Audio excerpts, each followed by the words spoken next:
Hello, everyone.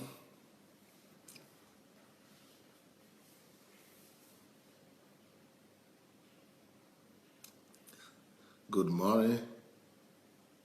Welcome. Hello, hello, hello. Adelaja. Welcome. Eric Osadola. Good morning. Shegun Fatuma. Morning. Nkiru Jimadu. Bolaji Martins. Rochelle White. Bose Fayajola. Kike Moronkeji. Fle Karin. Okay, Babatunde. Michael Oyakilome. Anastasia McDonald. Nkem Dike. Welcome back, Nkem. Purity Lifestyle, that's Pastor Sufficient. Brenda Williams. Welcome, welcome. Akapo Michael. Taiwo Abuaba. Justin Mayo. Pearl David. Fumi Ademuse.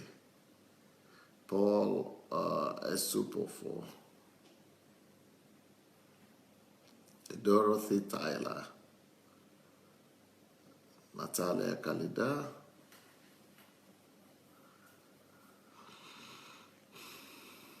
Mufelola. Samuel John Peters. Ed Enjoy. Kehinde Agoro.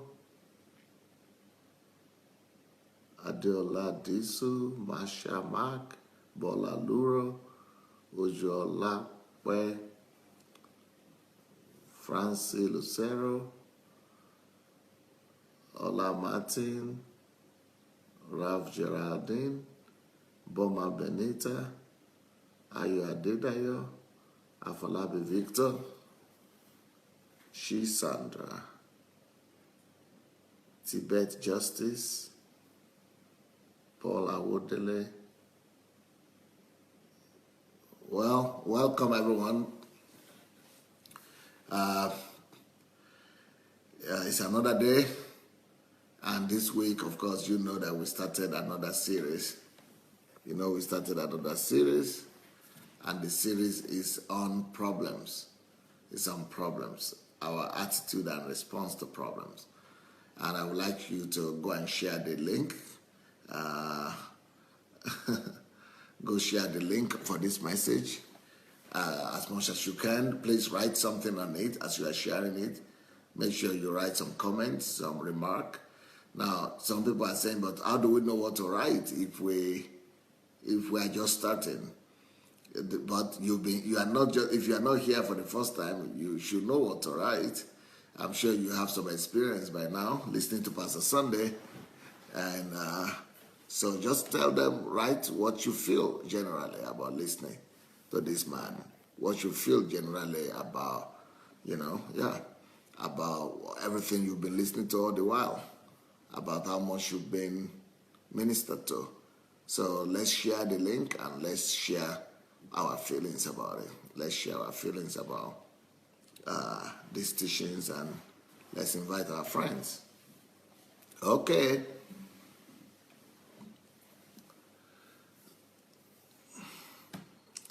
So today's message, as you can see, Obi Ojimadu is writing something here.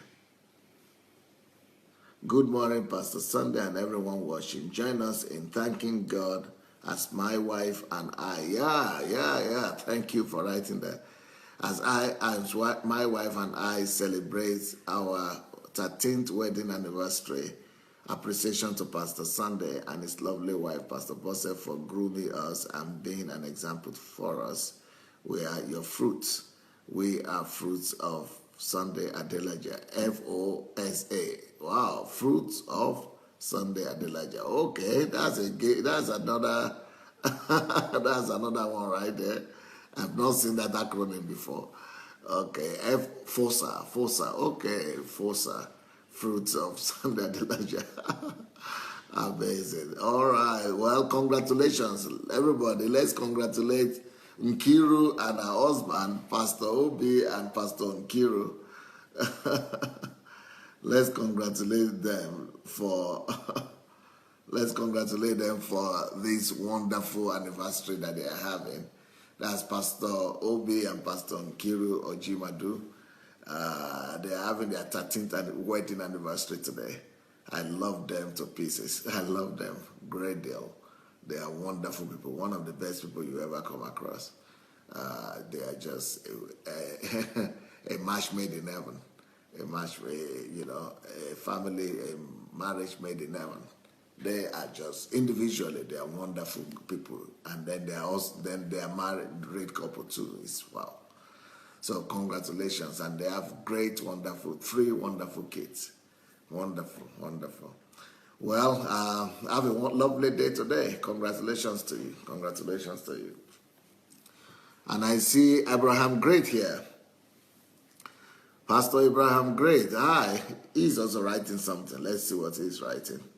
Abraham Great is writing something here.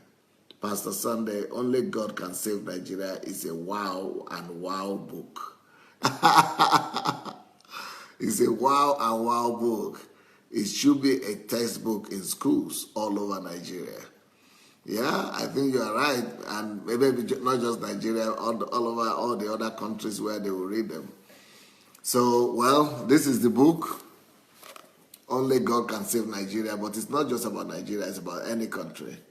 It's not only God that can save Nigeria. Only God can save your country. But God can save any country, but that's not the subject here. This is the opposite, that let's leave God alone. God has done his own part. It's now our time to do what we need to do. So if you have not read this book and you've not laid your hands on this book, I don't know how Abraham Great got the book. Maybe he could write more in more details how he got the book and what he feels. But he just said wow book, but he didn't tell us more what made him to say wow book. I'm sure the book probably has been a blessing to him. So if you don't have a copy of this book, Only God Can Save Nigeria, go get it on Amazon or on Okada Books or something. But it's one of the greatest books you ever read in your life. Like I said, Joseph Oyewale said, even though he has been a missionary for years and he's been a pastor, he's originally from Nigeria but lives in South Africa. He says, in my entire years of ministry as missionary, I have never read a book written with such a passion, intensity, and authority. So he had never read a book like that. And it could be true. I think it's true. We'll hear more stories next week about somebody else who is read the book. I know he's reading the book now, and he's going to share with us what this book is and what it could mean to you if you have not laid your hands on it, if you don't have it yet. Well, I hope you are also right. Okay.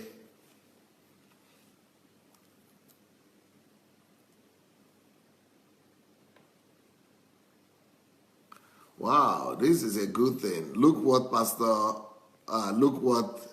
Abraham Great is saying. She said, the book is available on Amazon. I ordered my copy last week, and I started a series on Facebook Live called This New Nigeria from the Book. What a brilliant guy. See what this man has done. He is so initiative and he's so brilliant. He got the book. He didn't just read it for himself, but he started taking people through it, page by page, or chapter by chapter, and started his own program on Facebook, analyzing the book. And he called the program This New Nigeria. He started it from the book. And he said, I have read the other book on Nigeria, but this one is so timely. So he started a program, a live program or so on Facebook, just because he has ordered the book and he has read the book. So this is what we could all do. If you listen to Pastor Sandey here and there's a topic or a series that has touched you, why don't you carry the message in your own way? Why don't you be an ambassador of that message and start your own, create your own platform, start your own program and begin to minister to people, using the knowledge you gain from here. And especially this one here might be another book that one of you might want to start and, start doing a whole program about on Facebook. And you could, start a whole program about it.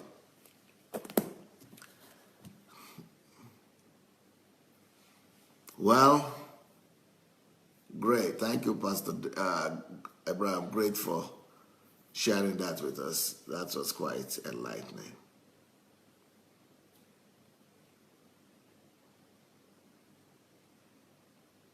Well, here we go today.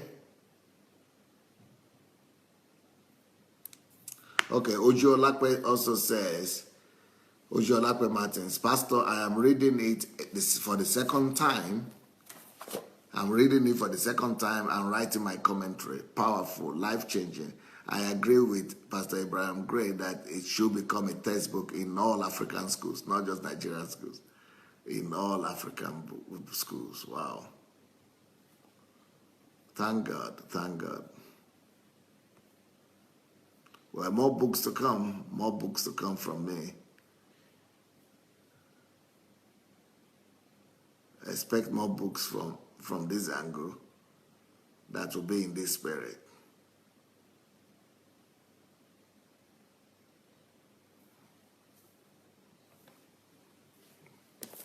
Okay, here we go.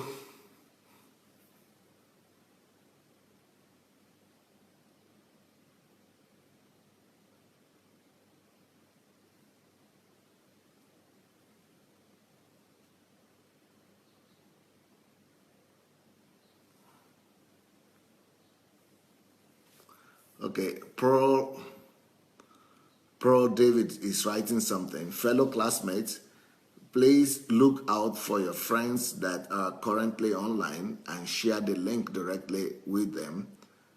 They are online, so they will see it and are more available to join in with us. Good. Oh, okay. I think what Pearl is saying is that you can find a way to find or discover your friends that are online, and then you could share this program, this link of our live broadcast with your friends who are online. So maybe we should all do that right now. I don't know, how do you do that? Just share the link? I think we've done that just right now. How do you share it with just people who are online? I don't know how you do that. But maybe some of you know how to share the link with your friends who are online. Or maybe after the program, you can do that. If your friends who are online, share the link with them. Okay, the teaching today is, the topic today is you are not an afterthought. Sorry, you are not an afterthought. You are not an afterthought. You are not an afterthought. You are not a mistake. Oh, there is another person that has birthday today. Bright. Okay. Happy birthday, Brother Bright. Wow. You are one of the first ones that came on today, and you are one of the most active people on our platform. So help me congratulate Bright on his birthday. So we release the grace of God upon you, Bright, and God's favor, God's blessings, God's visitation, that your life will never go back to what it used to be, that you only go from one glory to the other, to a new height, a new grace awaiting you from now on, from glory to glory, in Jesus' name. Congratulations and happy birthday, Bright. Now, here we are, triumphantly writing something here. True, sir. That is what I'm doing now, propagating the gospel. That is your teachings, and they have all been a blessing to everyone listening to me. Just that I'm a little bit restricted by leadership of the church. They see it as being ambitious and not loyal. Okay, I think Triumphant is saying that's what he's doing. I started teaching my teaching. He's a pastor, so it's my teaching. He has started teaching to his people. Anyway, the passage of today is, you are not an afterthought. You are not a mistake. Wow. You are not an afterthought. You are not a mistake. I want that topic to sink in. That title to sink in. You are not an afterthought. You are not a mistake.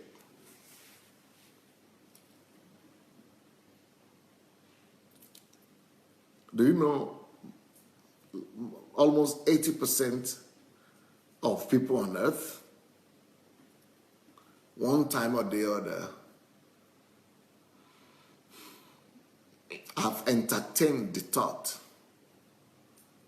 that they are probably an afterthought.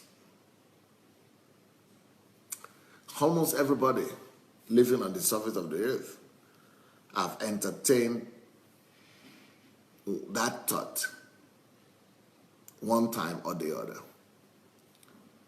People sometimes think, because of the overwhelming situation that they are going through in their lives, because of the overwhelming circumstances that they are in, and because of the way life treats them, and because of the way life has been unfair or harsh on them, almost everybody have had to think that at one point or the other, that maybe, after all,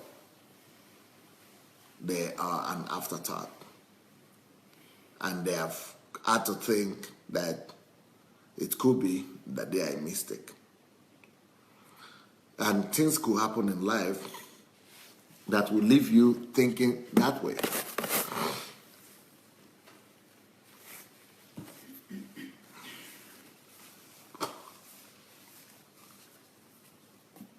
So my question to you guys is, has there ever been a time in your life when you'd had to entertain such a thought and think that, you know what, maybe I don't belong here. Maybe I'm an afterthought after all.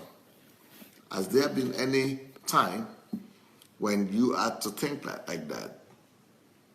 Well, I tell you, I was there. And I was there not just one time, I was there many times, especially when I was growing up in Africa as a teenager. I was there so thoroughly that I probably 2 or 3 times contemplated suicide. I remember when I was 13 years old, I really thought about committing suicide because I thought that I was surely an afterthought, a mistake, that this whole thing was a waste of time. That's my life. I thought that life was a waste of time. Life was not worth it. And my life was not worth it at all. And I thought that life was not fair. I thought God was not fair. I even blamed God. Why did he even create me? And why did he send me into this harsh and horrible life? I never saw the light at the end of the tunnel. I never had anybody to speak to my life and to make me realize that, no, there is a purpose. The first time I heard the word purpose was when I was 19, after I had left my country, Nigeria. But long before then, when I was 13 years old, 12 years old, 13 years old, 14 years old, between 13 and 16, I was thinking for sure that,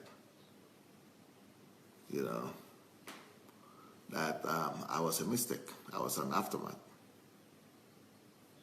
And there were reasons why I could think like that.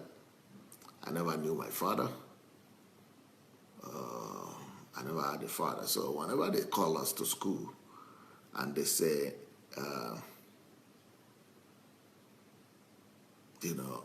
bring your parents, everybody's always inviting their parents. And especially their father, they always tell you, bring your father to school. And of course, I never even knew him. And besides that, there was not a man figure in my whole household there where I was living. We only had a bunch of old grandmothers. And the person who was in charge of me was my grandmother. So to find a grandfather, to find a father, bring your father. We didn't even have an idea. I didn't even have an idea what a father was. No man in the whole vicinity. So, and then they said, bring your mother. And I also didn't have one. So, some of those thoughts are things that could drive you to want to do the extreme things about yourself, think that you are an aftermath. And then, even when I tell them that I only have my grandmother that I was living with, I couldn't invite her because they would tell her to come and do some things. And she couldn't even read or write. She didn't even understand what the whole thing was all about. I didn't want to get the old woman to go and, to go and be embarrassed and to embarrass herself out there in the school. And it was such a shame, and she couldn't read or write. She couldn't, so the whole thing was just a mess. And of course, that was one thing, but on the other hand, no food to eat, and we only had one kind of food in our house. We call it gari. So in the morning, you take eba. In the afternoon, you take gari, which is still the same eba, cassava. And in the evening, you take eba again. So the same, the only difference is that in the morning, you take the gari, the same gari, with hot water, mingled with hot water, and then with stew. Then in the afternoon, you take the same gari but with cold water, no stew. Then in the evening, you take the same gari with hot water, and if you are lucky, they could put some meat inside or some fish inside. Maybe once a week you get some piece of meat or some piece of fish. So there were overwhelming circumstances and reasons to think that I was surely an aftermath. Especially when you cannot even see who your father was or your mother was. So I was living in my own world of carbohydrates in different formulas, just in two formulas.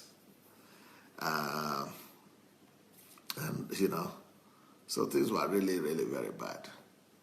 Even though we were making ogi to sell, but we were not touching, we were not drinking it because we needed to sell it. Even though that's still the same carbohydrate, just things were just so rough. So then coupled with all the people in your school laughing at you and making a joke of you and, just running you down. Then another challenge I always had was, in that we used to go to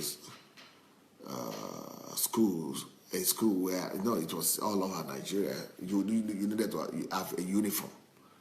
You needed to have a uniform, a dress that is similar to everybody's dress. All the school kids have to have a dress and a uniform. That was another challenge. Oh, when it comes to uniform, my God, that was a big problem. I needed to work selling my firewood for 3 months, maybe 6 months sometimes to get my uniform. It was always a struggle to get that uniform. And, and while other students were having 2, 3 uniforms, because when one is dirty, then you have to wash it. Oh, that was a big deal. How do you cannot change your uniform? And normally they will have white and brown or something, and white shirt. Wow. And so they tear so often because you need it because you're a kid, it gets dirty fast. So you need to wash it in the evening and wear it in the morning. By the time you do that for 2 or 3 months, they are torn. Your uniform is torn in the neck, is torn in the armpit, is torn in the middle of your leg, is torn under your your uniform is torn all over. It's just torn. It's torn all over. And to even get a tailor, even the concept of a tailor was strange to my village. And to get it fixed is, and people just laugh at you and just, oh my. Anyway, so I had a lot of reasons to think that I was an aftermath or a mistake. And what a joy it is for me to know today that God doesn't produce aftermaths. God doesn't produce afterthoughts. Sorry. I thought I was an afterthought. God doesn't produce afterthoughts. God does not produce afterthoughts. It does not make mistake. It's a perfect God. And because it's a perfect God, you are not a mistake. Because it's a perfect God, you are not an aftermath. I mean, the proof is in the pudding. The pudding is in the eating. And the proof that I'm not an afterthought, I think is visible to everybody today. I think it's clear to everybody today. My life today is a proof that I was not an afterthought after all.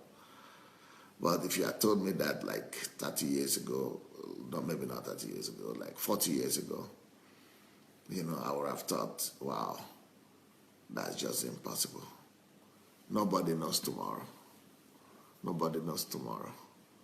So, and it is very important that we do this kind of videos, that we do this kind of, we express this kind of sentiments, and we share with the world what we have been through. Because there are a lot of people out there right now, maybe in Africa or in Europe, maybe anywhere. I mean, like I said, like 80% of the people in the world are thinking they are afterthoughts or they are a mistake. And but you see, we are talking this week on problems. So I'm still going to go into problems, and this is all building the stage to getting to talk about problems. So that is what we're talking about this week. But the idea I'm getting across to you is that, can you imagine if I had somebody out there who could have told me that about the future?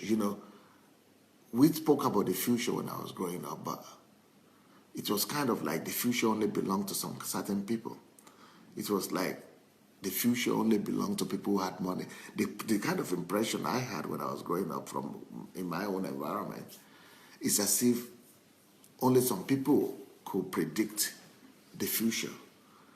In my own surrounding, I was thinking only people who had money to travel overseas, to travel abroad, could have a future. Or only people who had money to go to the university, to go to school, had a future. Only people who had relatives that could help them have a future. So we didn't talk in the sense that a future is what God has put in you already. That God has created everybody with a destiny, with a future. And that's why I'm addressing this topic, that the fact that you are born in itself shows that you have a future. The fact that you are born means that you are not here by accident. God packaged you. God put you together for a purpose. So you are actually born and sent here on an assignment intentionally by God. You are meant to become who you are supposed to become, and only you can become that thing. So you are all a hero in the eye of God. You are all supposed to be unique. You are all supposed to be extraordinary. You are all supposed to be the only one in your class. You are the only one in your class. You are the only one like you. There is no one like you, no matter how good they are, no matter what family they come from, no matter how wealthy they are, no matter how successful they are, no matter how many things they have going on for them. You are still so unique that nobody will ever be like you, and nobody will ever be better than you. Even me, I will never compare to you. I will never be as good as you in your own field, in your own calling, in your own sphere of life, in your own area of anointing. You have been created to be unique. You have been created to be extraordinary. You have been created to be a hero in your own class. You are the only one like that. You are the only one like you. There is nobody to compare to you. There is nobody to compete with you. There is nobody who can compete with you. You have been intentionally created to be unique. You have been intentionally packaged to be different. You have been put together to be out of competition. Nobody can compete with you. You have been packaged in such a way that you are superior to everybody, other person. You are superior to me when it comes to your own area. You are superior to me when it comes to you. You are better than me. You are the only one I don't compare to you in your own field, in your own area. You are unique and different. You are original. You are an original. You are not an afterthought. You are an original. You are not an afterthought. You are an original. You are so original. You are a masterpiece. I think that's the best word to use to communicate it. You are a masterpiece. You are so original. You are a masterpiece. And the masterpieces don't only come in singular forms. Masterpiece. You know, we have like this clothes that I'm wearing now. What they call them? There are some clothes that are done only in few numbers. There are not too many quality, not too many of them. So this my shirt. Somebody who was interested in giving me something unique went and got it because there are not too many of them. You know, there are some what they call them. They call them something. But anyway, it's a masterpiece, an original. It's a unique thing. So that is the way you are. You are intentionally packaged to be unique. You know, like in this, like with this cloth, I'm saying that there's few of them, you know, but it's not. But when it comes to you, there are not few of you. There are just you. They are just you. It's just you alone. You are just the only one. So God took his time to make sure that you are the only one. You know, so it's not just like a couture. Yeah, that's it, like a couture, right? You know, like designer, right? Designer cloth. Yeah, designer cloth. They're custom made designer cloth, right?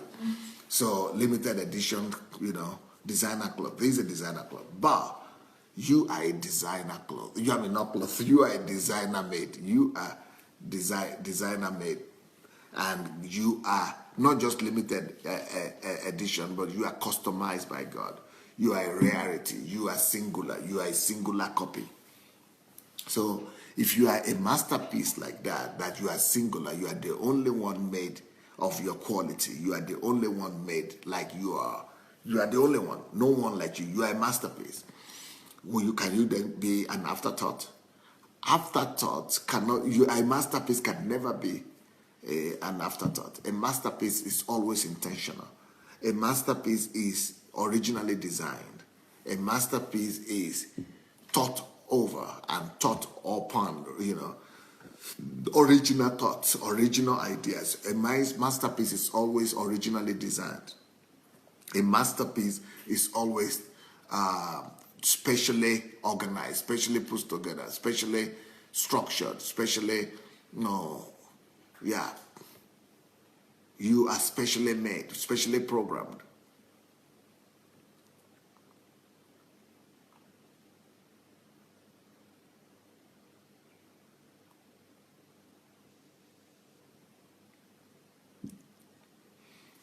So because of that, because you are custom made, because you are a masterpiece, because you are a singular quality and a singular edition,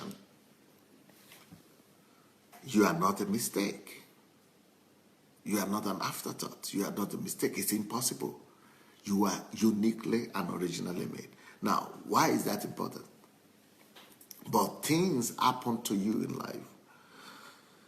From being an original, from being a unique being, you now started to think that, hey, maybe I'm a mistake, or maybe I was an afterthought after all. And that particular, what I'm saying now is that that particular situation and that particular problem that is making you to think that you are an afterthought might be the very thing that you are supposed to address, the very problem that you are supposed to resolve in your life. So anything that is making you to think that you are an afterthought, or maybe you are no more thinking that way, or that has ever made you to think that you are a failure, that you are a mistake, that you are unfortunate, that you are ill-fortuned. Look, remember, I want you to remember that experience, those experiences that have made you to now think that you are a mistake. What is that thing that happened to you, that occurred in your life, that's making you to think that you are a failure? What is that thing that happened in your life that is now making you to think that you are small and that you are not special? So those things that happened and led you to those thoughts, you could sit down. I would like to challenge you to sit down and make a list of those experiences. Sit down and make a list of those horrible situations and circumstances that led you to now begin to think that you are a failure, that you'll never make it, that you are an afterthought, that you are a mistake. What are those things? Down. Listen to me what I'm about to say. Those particular things that made that to happen to you, that brought you, that caused you, those circumstances, those situations that have caused you to now begin to look down on yourself, those are the problems, and that is the problem God wants you to tackle. Let me give you an example. Let's say that you are raped. I listened to the story. I don't know if all of you guys listened to the confession of T.Y. Moore. T.Y. Moore. She had a video out. I don't know. Let me see what she calls it. But she had a video out, and she called it, I don't know, maybe she called it a confession or something, or something like that. But that's whatever she wrote there is so, I don't know. But if you go to T.Y. Moore Facebook page, you will see a confession, how she was raped. And she was raped by someone she trusted, by one of the pastors. And she said that has been a shame, that has been a secret, and that even her family didn't know about, even her husband she didn't know about. And, a horrible experience that almost made her to take her life. So now, that particular experience, even though she's been successful, T.Y. is a producer, is a film producer and an actress. So she's been successful. She's one of the most successful film producers in England, from Nigeria and in Nollywood. But despite that, she still had that pain in her. Now, she's now a big lady and a big woman, but she says, I heard her say it in one of her recordings, that it is now, even though she's all this big actress and big director and film producer, filmmaker, that it is just now that she started talking about her secrets, that she started sharing her story, that she's feeling really fulfilled. Because she feels that now she's not just making entertainment. She's not just making entertainment, or she's not just making money or profession or just having a job, but she is now giving life to people. Because what led her to that situation, what happened to her, is happening to many other people. Yeah, Aline Paradis says the name of the program or the thing she made is, I did a bad thing. Yeah, I did a very bad thing, right? Yeah, she called it, I did a very bad thing. So, but she is now thinking that virtue is coming out of her. She's now seeing it and feeling it that, but just by sharing her experience, she is giving life and virtue to many people who are listening to her. And the idea is that she had done so many things before now. But what I'm trying to say is that the very same problem that has led you to think that you are nothing, the very same problem, this very same situation and circumstances that have led you to think that you will never amount to anything, the very same thing that has led you to think that you are a failure, that very same thing is the thing that God wants you to tackle. I got a letter from one lady yesterday, and she calls herself Mrs. Sister Difference. That very, because when she was a girl, she just couldn't associate herself with a girl. And she said, thank God, if not for, thank God that there was no craze of becoming gay or lesbian that time. Maybe she would have thought that she was not supposed to be a girl and she was supposed to be a man, and she would have changed her sex or something. But she didn't, thank God she didn't do that. But now, she has now discovered that the reason why she was feeling and finding herself to be odd among women, among ladies, is because, and she even called herself Sister Difference. And the reason is because that she was called to address the things she didn't like among girls and in girls. So now she's, going to study. I mean, she's a grown-up lady, and she's having her own children, I guess, and her own family already. But it is just now, at 40 years old or something, that she's getting to a place where she wants to go and study guidance and counseling to be able to minister in that area, because she's now discovering that, wow, that means that is my calling. I hated girls. I hated things in girls. I hated being a girl, things that the girls do, not girls. She hated things that girls did.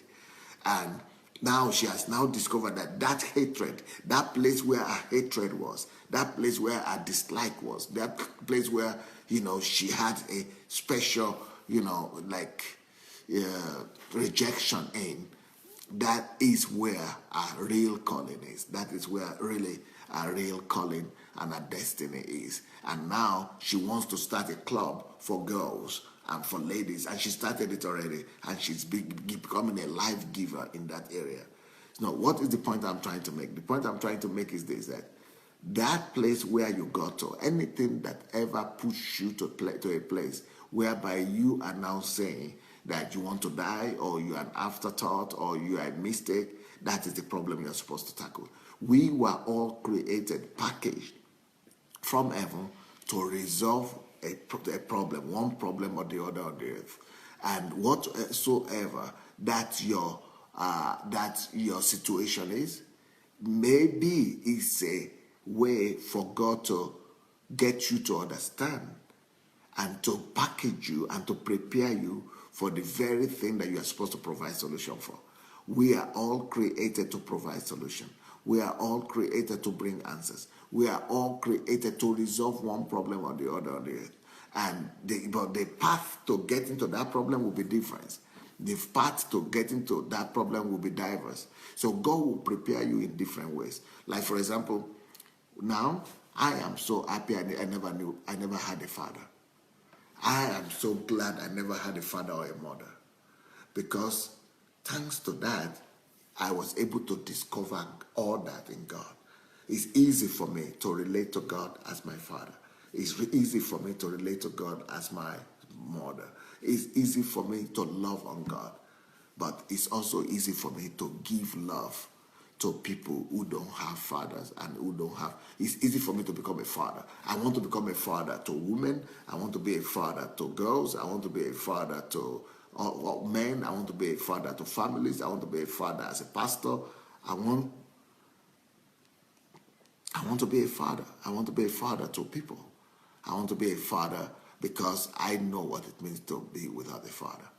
And another thing that God has used my situation to do is that, I told you about all the or the deprivation that I went through, that we were not having this, we were not having money, no food to eat, no. I thank God that that happens, because now I know what it means not to have food to eat. I know what it means to live on gari. I know what it means to live, on empty stomach. I know what it means to wear torn clothes and things like that. What has that done for me? That has prepared me to become the minister that I am today. Because I'm not just talking. I'm not just preaching some sermons. I'm not just telling a story or reading some scriptures. I am able to give life out of my pain. These things have become my pain, and they have now made me to feel the pain of every other person that has gone through the same thing and that is going through the same thing. So things that I went through actually were my school. So maybe everything that you went through, the things that you hated and the things that made you to think that you are an aftermath or a mistake, those things are actually your universities. Those were your classes. Those are your classrooms. Those were your preparatory schools. Those were your preparations to make you become the same person that you are supposed to become. But sometimes the problem with all of us is that we hide our secrets. We hide our sorrow. We hide our shame, our disgrace. And that is the greatest undoing you could do to yourself. That is the greatest, the greatest deprivation you could give yourself. If you hide the sorrow, the very sorrow, the very secret, the very you don't need to talk about people's name. You don't need to talk about people's identity. You don't need to, reveal other people's, secrets. But your own experience is your biggest platform. How I wish that you could know this. Your own sorrow, your own disgrace, your own shame. That thing that made you to think that you are an aftermath. That particular thing. That thing is your platform. It's your biggest platform. You remember I just told you right now about T.Y. Moore, and that even though she's been successful, she's become a producer, a movie producer, a director, an actress, and she's living in England now. She's having her children. But it is only when she began to share her story, when she began to bring out the secrets, when she began to really share her story and her journey,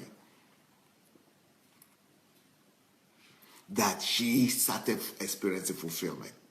That's the same thing I want to say to everyone that is listening to me today.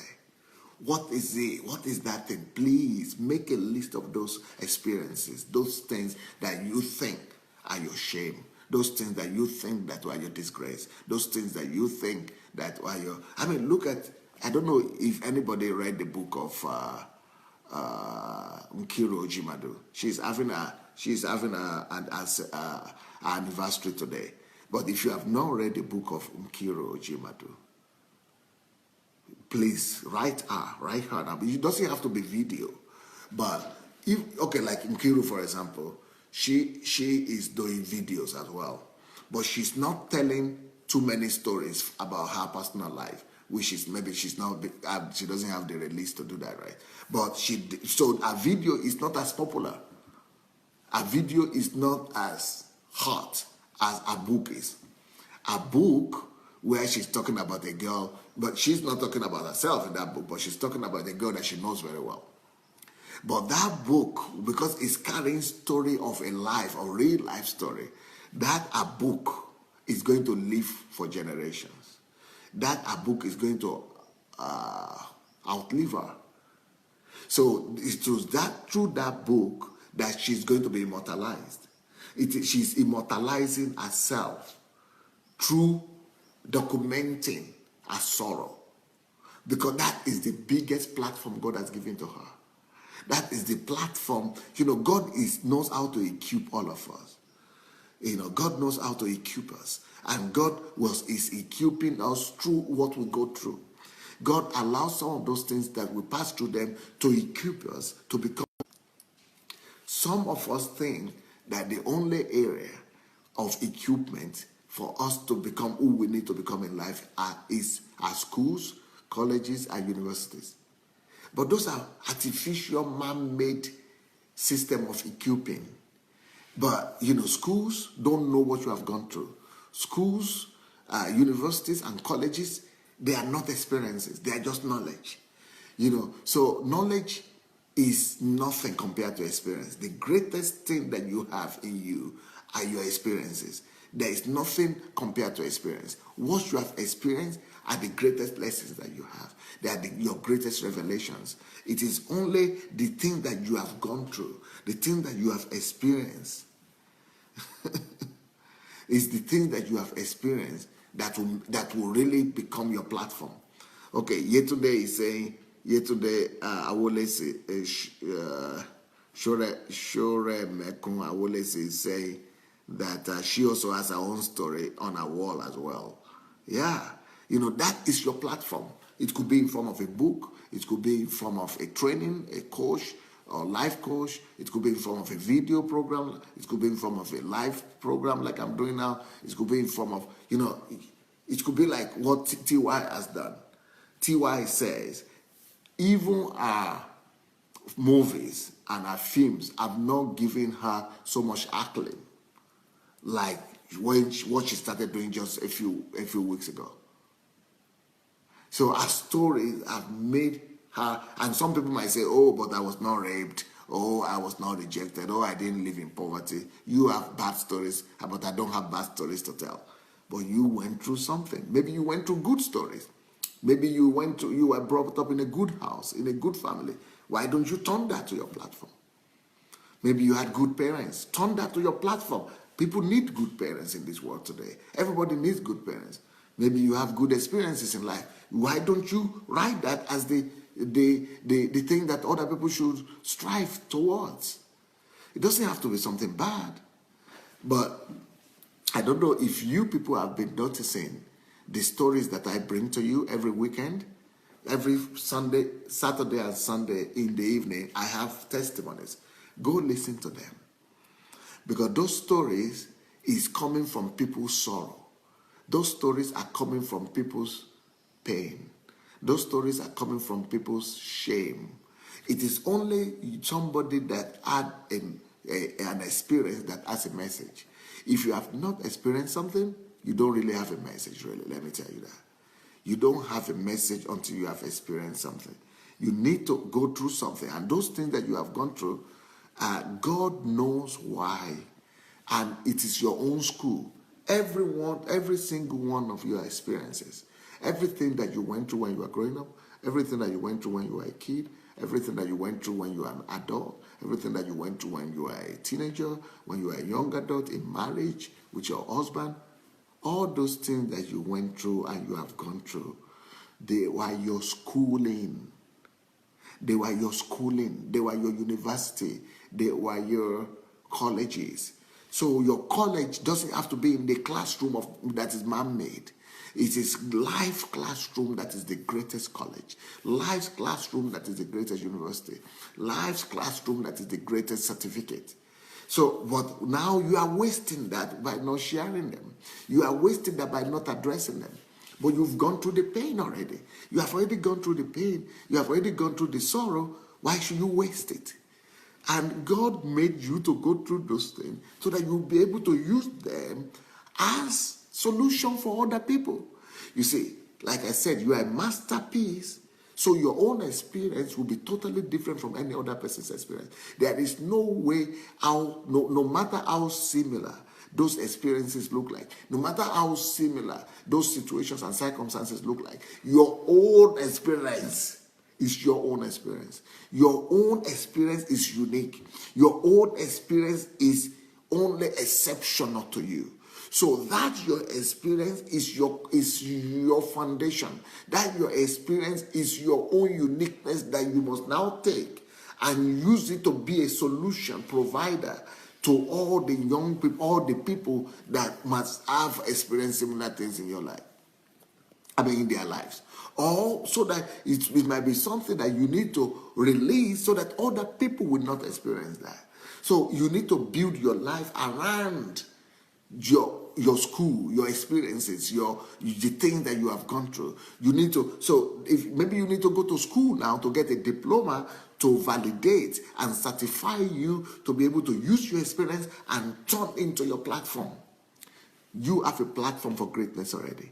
You have a platform for fame already. You have a platform for popularity already. And those are the things that God allows you to pass through in your life. Not just the things that you know in your head, but the things that you know by experience. So I would like everybody on this platform, as much as possible, to find an avenue and a platform of displaying your riches, of displaying your treasure.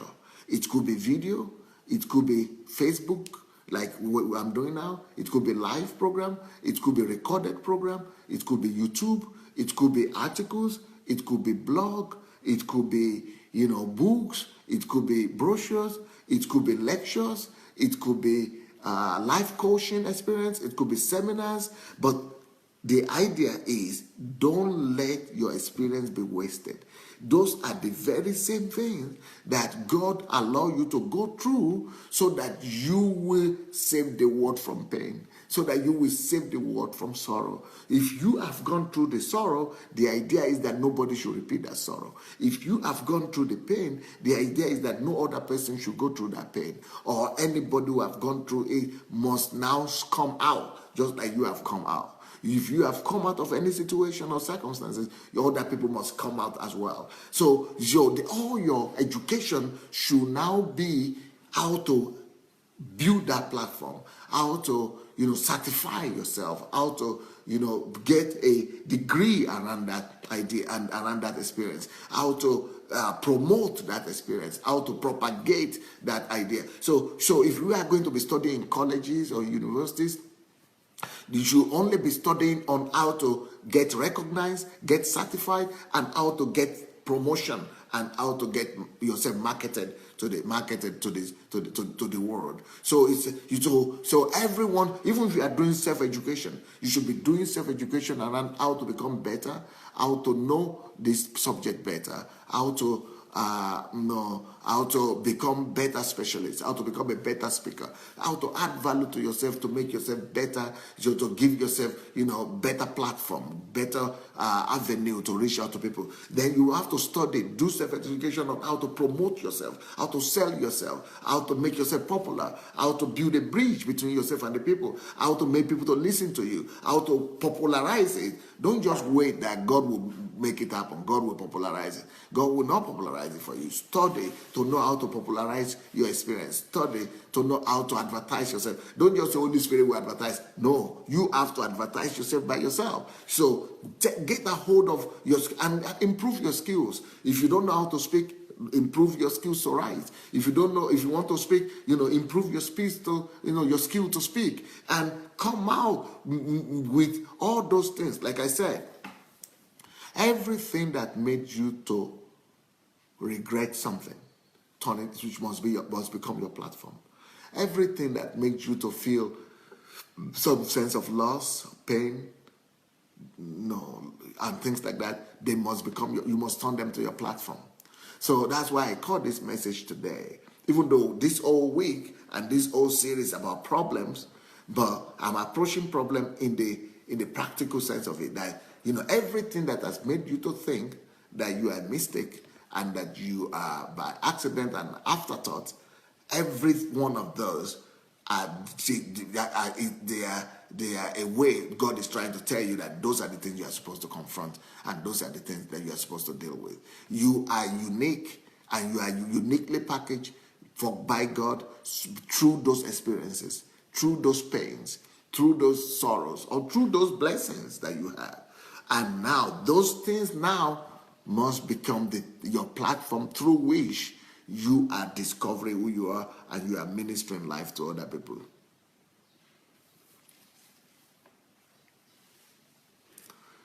A lot of women have gone through abusive relationships and they are quiet about it.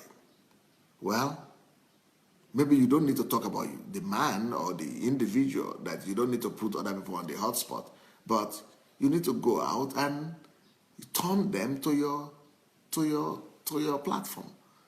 Turn those things to your instrument of deliverance to other people.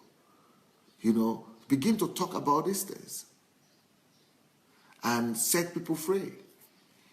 So it's been amazing for me to see the testimony and the change in the life of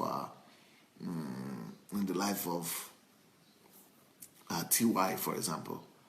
And thanks to our confessions and our videos, she even said, she told me personally that new doors started happening to her. People want her to do reality shows. People are inviting her to, not even with her film, not with her movie industry, but this is just because of her stories that she's bringing out and her testimonies. So let everybody start their own program. Let everybody start their own shows. Let everybody begin to be a blessing to the world. Let everybody start their own books. Let everybody start writing their own books. Let everybody, you have more than you can give to the world than you could ever imagine. Okay, let's talk about afterthought. I'm just talking about afterthought. Somebody who thought that it was an afterthought, who could have thought that it was an afterthought, and I'm sure he thought that it was an afterthought. Like, even not just him thought that it was an afterthought. I myself, whenever I read the Bible, I used to think that this guy was an afterthought. I personally thought that Moses was an afterthought. Before I got to know what I know today, of course, I'm talking of years back. Because each time I read the book of Genesis and Exodus and, about Moses, I used to think, who does that? Who does that? How could God do this? How could God do this? And God knew that children were being murdered. God knew that male children, the firstborn children were being murdered. Then God knew that male child was going to be murdered. Male sons, children were being murdered in Egypt at that time. And they were killing them for real. And it is that same time why they were killing, Moses qualified to be killed from every point. He was a male child, and he was a son. He was probably the firstborn, and he was qualified to be killed, and he was born in the family of the Jews. And I just thought this was a setup. This is a setup against this guy. I thought, why should God allow him? I thought, they are not lucky. Oh, why should God allow this to happen? I thought that's just a waste. Why should just God allow him to be given birth to? Yeah, and I thought that, I thought that Moses was an afterthought. I thought Moses was an afterthought. I'm sure God is regretting now that he allowed him to come to this world at this particular time. Because now God has to be thinking, not just God, but even the parents have to be thinking, how do we now make him safe? Then they have to keep him in the house for a few months and discover, try to hide him. How can a woman be pregnant? Then try to hide the pregnancy, and then try to hide the sex of the child, and then the child is giving birth to. Then you have to hide that. Why do you go through all those troubles? That's an afterthought. That's a mistake. I thought it was that idea to give birth to Moses was a mistake from everybody's side, even from God's side. Now, when you begin to think, when you get to a place, when you begin to think that you are a mistake, know there's a destiny there. Anytime when you begin to get to a place, when you begin to think, God made a mistake, that should be the revelation there for you. That should be your, that is your trump card, that there is something, God is after something. Anytime you think that this is a mistake, this cannot just be, God is making a mistake, that is a sure assurance, guarantee, sure banker that God has a plan. There is something that God has. So when I was thinking that God was making a mistake with Moses, that is exactly the proof that God had a plan. So if you are thinking that you are a mistake, or you are an afterthought, or if you are thinking that For example, a lot of people think there is a mistake that they were born in Nigeria. And a lot of people are regretting the fact that they were born in Africa or they are born in Nigeria. Or that they are born in their families. Or maybe you are even a child that was not planned for. Maybe you are a child that your parents didn't want. So any time that you begin to think that God has made a mistake, any time that you begin to think that God has made a mistake by giving birth to you in your family or your sex or your country, it means God has a plan. And that same thing you are calling mistake should become your platform. For example, there was a time that I was thinking that I was the most unhappy person, the most unfortunate person that I was born in Nigeria. Nigerian. That's why I'm not changing my passport up to today. I am not changing my Nigerian passport. I am not going to reject it because now I know better. I know better that, in fact, if I had not been a Nigerian, I would have become who I am today. If the Nigerian blood has not been in me, there is no way I would have been talking the way I'm talking. There is no way I would have had the same passion I'm having. There is no way I would have had the same emotion I'm having. Have you seen the way Europeans are? Is there any one of them that has my passion? Have you seen Americans? Is there any way that have my own passion and emotion or combination of things? There is just no way I could be me without being Nigerian. So that same thing that I thought was a mistake, that same thing that I thought that was, an unfortunate thing, when that God was making a mistake in. That was the divine agenda. So that's what I'm saying. Everything that God wants to use you to bring solution and will always look, first of all, as something awkward and something bad. In fact, I wanted to commit the suicide that I told you about. I wanted to commit suicide 3 times because I was thinking that God made a mistake by allowing me to be born in that family. I thought that the family was the most unlucky, the most cursed family, and that, nothing good will ever come out of it. But that family, my family, Adelaja family now, is going to be the family that will provide answer for Nigeria as a whole, even for Africa.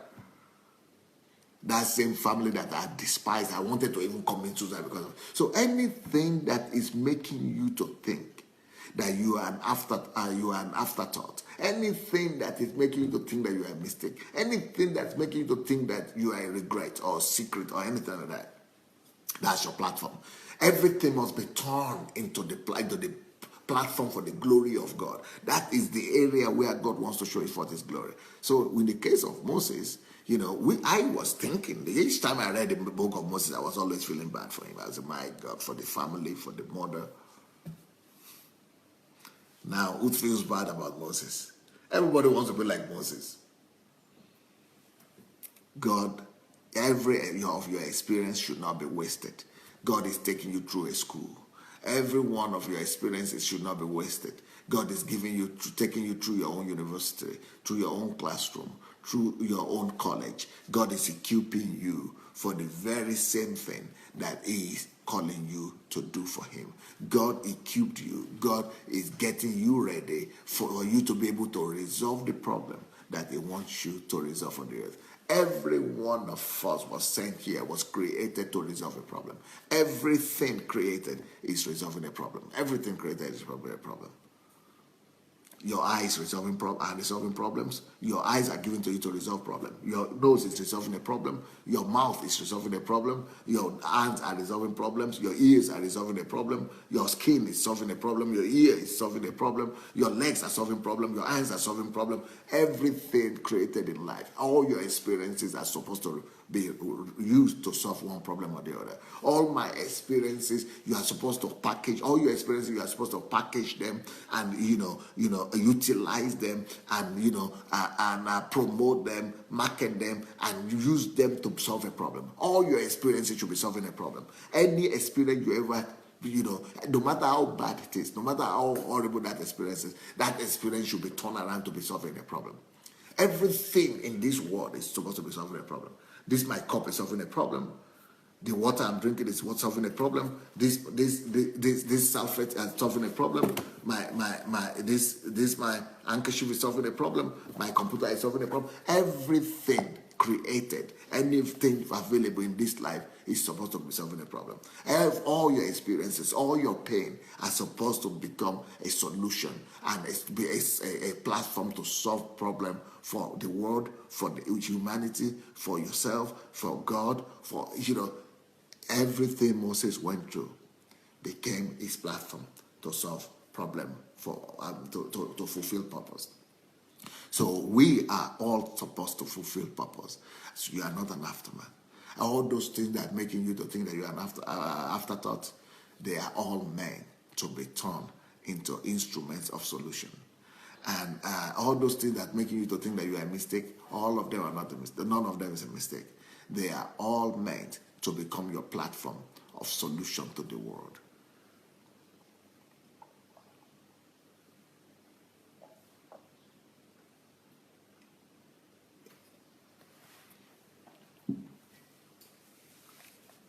Okay.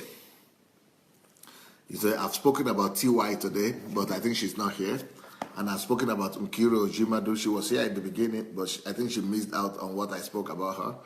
But anyhow, you can learn from all these things I've said about these people and their stories. And, and I hope this message will help you to be able to know what to do with your life. Don't just go and be working for it. You are going to a job and going to work for a job and getting employment and getting salary. Live for destiny. Live for purpose. Live to be a solution provider to the world and to your generation. Okay, here we go now. And my time is up. My time is up. So if you have not yet shared the link to this program, if you have not shared the link to this program, please let's go and share the link. And if you have shared but you have not written something, you didn't write any comment, please go ahead and share and write a comment as well. So go and share the link to this. Go and share this message. Go and share this message, and make sure you write some comments on it so that people could know that it's important they listen to it. Okay. Pro David said, I had so much pain, and as I've shared it, but in a large platform, I have been very vague. I must open my mouth. Okay. Kate Imodeme, Pastor, I'm in bus right now on my way to my classes. I am crying inside that bus. I am hearing that every one of my challenges is to help others and become a platform to discover me. Thank God for connecting me to this platform. God bless you richly. Wow. Kunde Alaba said, turn your weaknesses to your strength. Yep. Paul David said, yeah, let everybody start their own platform. Yep. Pastor Wale King said, God does not waste the pains that his people go through. What was painful to you can become the healing balm for others. Brilliant, brilliant. Marianne Abba, wow, never seen a man of God who is so eager to release the body of Christ so greatly. Christy Okoson, your personal life experience is the greatest teacher. Everything works out for our good. Let your groaning be turned to your glory. Good morning. Blessing, Christy.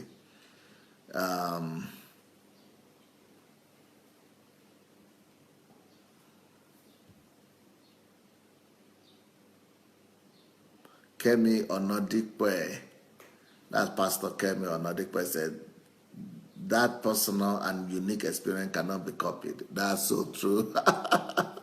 Whatever you go through and come out of successfully is a pointer that you have a call in that area. Brilliant. You don't need a prophet to tell you. Rise up and go and deliver people through your experience. Excellent. Joyce Arrow said, glory to God. I just got the point. Thank you. Lara Shomoye is quoting what I said. Anytime you think there is a mistake, actually it is a platform. The mistake is a platform. Akomolafe Julius, it takes the heart of appreciation to unlock every virtue in all situations we find ourselves, even in our mistakes. Your mistake is your mission, right?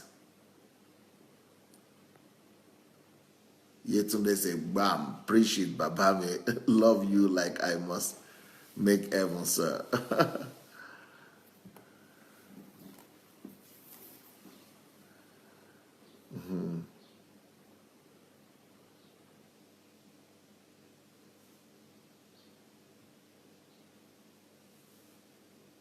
Yeah, please write what you are thinking about this teaching and what you have taken and gotten from this teaching.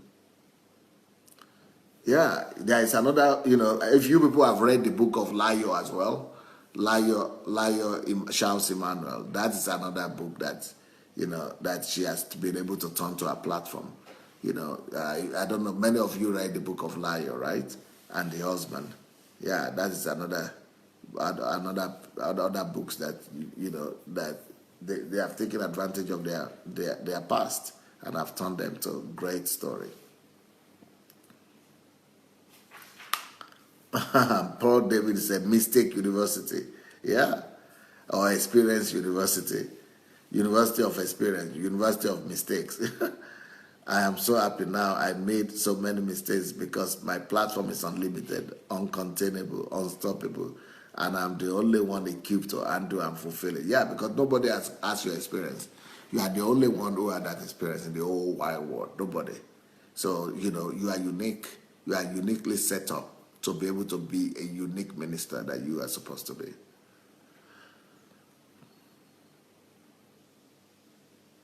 So experience is a terrible thing to waste.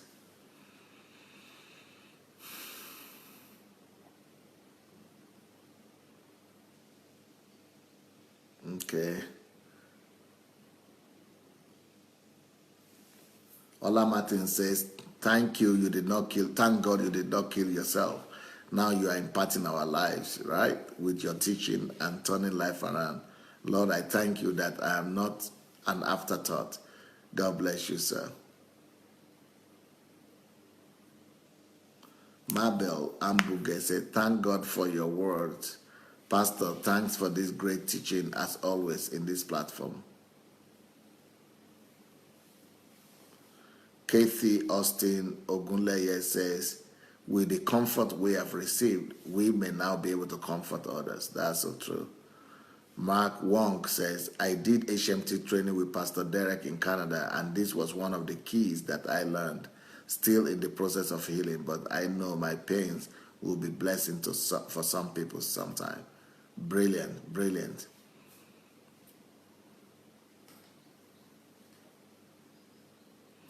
Pearl David said, the University of Mistakes has high enrollment and low graduation rate. Yeah, so everybody has an experience and mistakes. Everybody is enrolled in that university, but not too many people are graduating with their product. But today is our graduating class. Thank God. University of Adversity. Yeah, your adversity is your university. Yep. Your adversity is your university. Oshuko say, thanks, Pastor. More grace, sir. Noel, things have happened that made me feel I'm a failure. Things that made me feel like I can't undo things successfully in ministry. And I was told I can't make it. But today, there is hope and growth. Ewa Adeniji said, all my life I've always enjoyed talking and enlightening others. But since 2012, my story took a different dimension in which I lost the two most important people in my life, my mom and my dad, to hypertension. Straight away, I went into research about this and decided to create awareness on the devastating effect of high blood pressure. Eventually, I started sharing my knowledge and experience from hypertension as a victim myself that almost lost my sight, and having lost my parents to the same illness within 4 months in 2012. I found out that it's the biggest killer among black community apart from malaria. Unfortunately, people don't believe or don't care why they keep dropping dead. So sad. I'm truly grateful for your inspiration, Pastor. Well, Ewa, you need to take that message to every black nation. You need to that's why I say that what you study in classrooms and self-education is not your experience. Your experience are your best teachers, are your best universities, but what you study now are skills like advertising skills, promotional skills, are skills of how to present yourself better, how to speak better, how to use technology better, how to make yourself out there, how to sell your product. Those are now the skills that we now need to develop.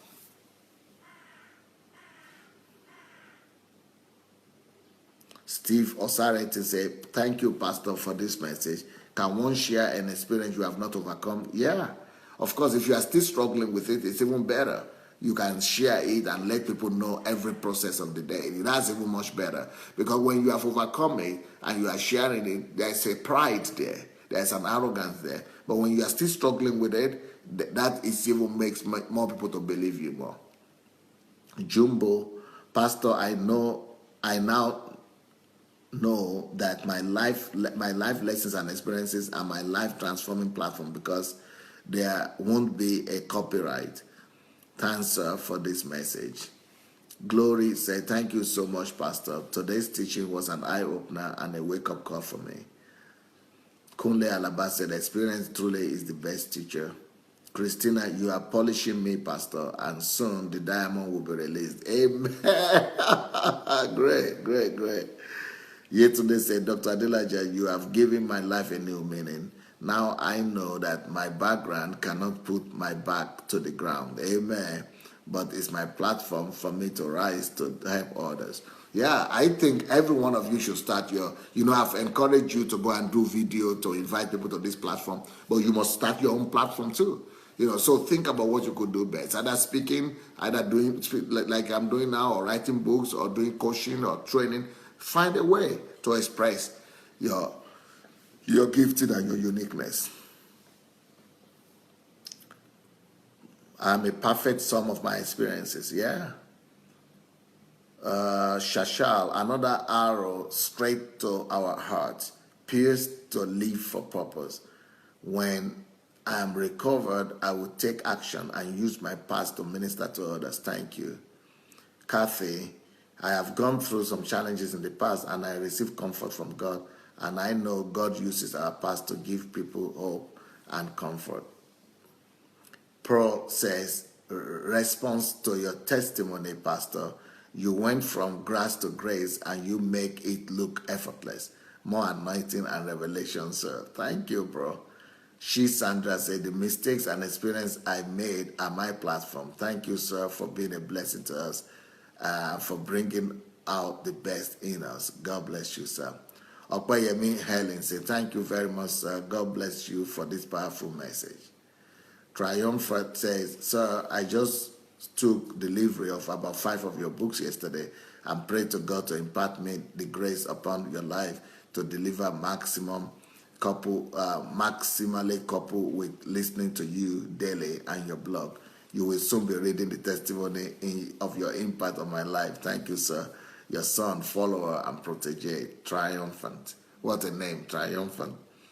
Pastor Wale King said, the moment you think you have reached the end, look up. God is about to begin something new with you. It will launch you into a new platform to become the solution to the nightmare of others. Brilliant.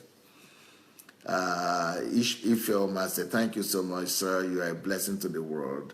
Esco Brown said, thanks so much, sir, for this insight. Proud to now, I thought I must someday pay dearly for every mistake I've made. That is religion. That's what religions.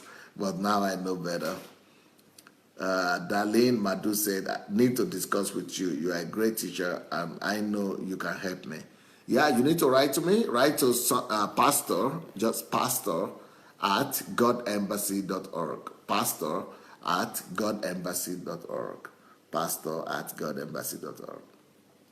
Kate Leap said, I love listening to the Lord speaking through you. You are a blessing to many. Thank you. Jefferson Uzoma said, I'm game, Pastor. You got me going. Yes, here we are. Let's go for it. Platform activated.